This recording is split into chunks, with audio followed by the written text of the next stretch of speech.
check out a company you plan to do business with? Well, for tens of millions of people every year, it's the Better Business Bureau. You know the name. But what you've never heard until tonight is that the organization itself is under fire.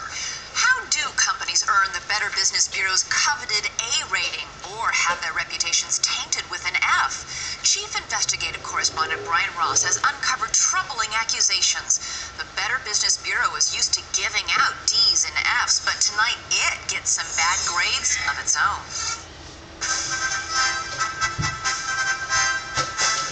On Hollywood's biggest nights, the stars come out and everything has to be the very best. It's Wolfgang Puck who's chosen to prepare the big gala dinner.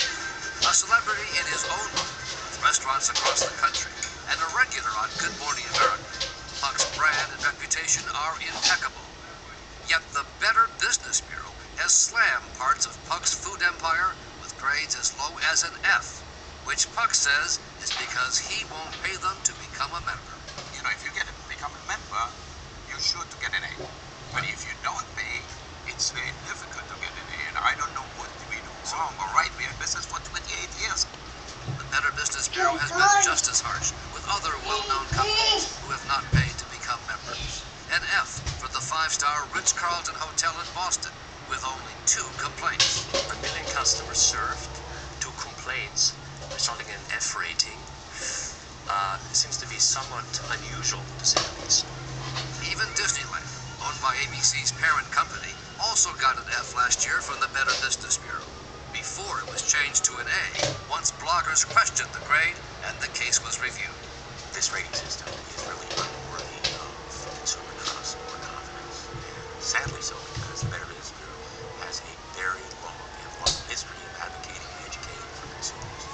Our original mission was to... Founded 98 years ago, the Better Business Bureau boasts of its reputation for protecting consumers from business fraud. Did you know that 98% of all Americans are aware of the Better Business Bureau? There's no doubt the Better Business Bureau speaks with a powerful voice. But now a 2020 investigation conducted with ABC stations across the country has found serious problems with its grading system, called a shakedown and a scam by business owners. Pay and get an A, or face the prospect of an F. And it's a scarlet letter. It's a scarlet letter. I am branded with it. Now going on 4 years. Brian Kraft is the owner of a Los Angeles company, training students for production jobs. Kraft, whose company is not a member, says when he tried to protest a C grade based on complaints sent to the wrong address, an angry Better Business Bureau official retaliated and lowered the grade even further to an F. Kraft has spent more than $1 million unsuccessfully trying to sue the BBB. These guys are bullies. They're bullying me. And I can't do anything about it. It's my good name. It's my company's good name.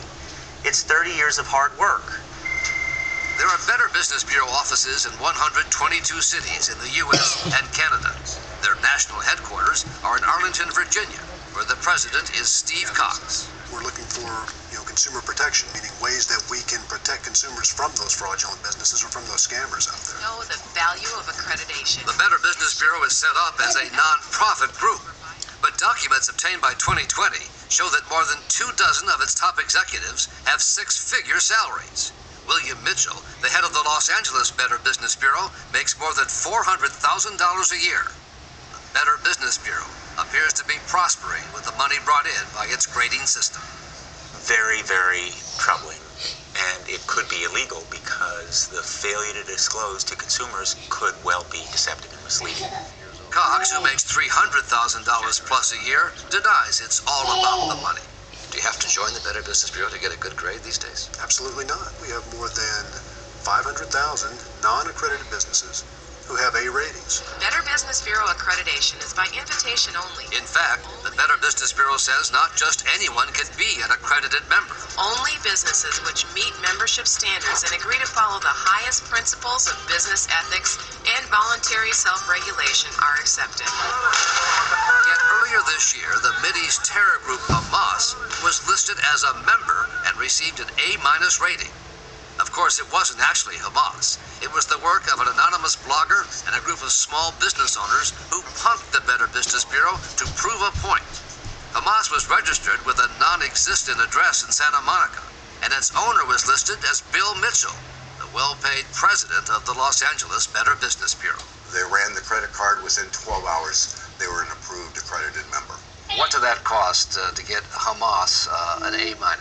This A- grade here was $425. How did Hamas become a BBB accredited business with an A grade? Well, plain and simple, we made a mistake. Also registered by the blogger and his friends, a skinhead, white racist website called Stormfront. It received an A+ grade for $425. Its president listed as Aryan Whiting. You can probably draw the conclusion from that they're more interested in the money than their credibility. Well, Brian, that's, again, we make mistakes. We've made a mistake. This is yet another mistake? It's on the website today? Stormfront and its A+ were removed from the website the day after our interview. You'll take anybody's money and give them an A, as long as the credit card is valid. BBB accreditation and the BBB ratings piece is not about generating money. Some of those businesses see this as its own scam, its own telemarketing fraud. That's completely false. Not so, according to the manager of this Los Angeles antique shop, Terry Hartman. So by paying for the year 2020 listen, she says she was told by a Better Business telemarketer she had to pay a membership fee if her C grade was to be improved, a grade based on one old complaint that had been resolved. If I don't pay for this, my grade will remain a C. Hartman gave her credit card number, 55. and the next business day, her C became an A+, and the one complaint was wiped off the record. I feel that I've been taken. I feel like I had to buy the membership to raise our grade. You can't win. You cannot get an A without buying it, basically. Are you aware of this? That business people are able to buy A's? That's an inaccurate statement that business people are able to buy A's. But here's another example involving the owner of a California company that provides clowns for parties. We were there as Carmen Tellez says she was told by a Better Business Bureau telemarketer she had to buy a membership to get rid of a C- based on a 2-year-old complaint that had already been resolved. How long does that take to get a better grade? The very next day, after paying $395, her C- became an A+. If I'm paying for a grade, then how the customer supposed to really trust the Better Business Bureau? I would say that is in violation of our sales policy. You think these are just anomalies? Yes, I believe they are anomalies. Now, that's not to say Not indicative of a standard way of doing business? Of a fraudulent business practice? Of course not. No, the BBB is not operating fraudulently. 45 minutes into our interview, Cox took off his microphone after his publicist said time was up, that our allotted hour in the office had expired, even though we had more questions. We're not through here. It may be. So we weren't able to ask Cox about Wolfgang Puck and the many other reputable business people who say the Better Business Bureau grading system has now become little more than a shakedown racket. So you think if you'd given them money, you'd probably have an A? But you have to join an organization to get a good grade. I think it's wrong.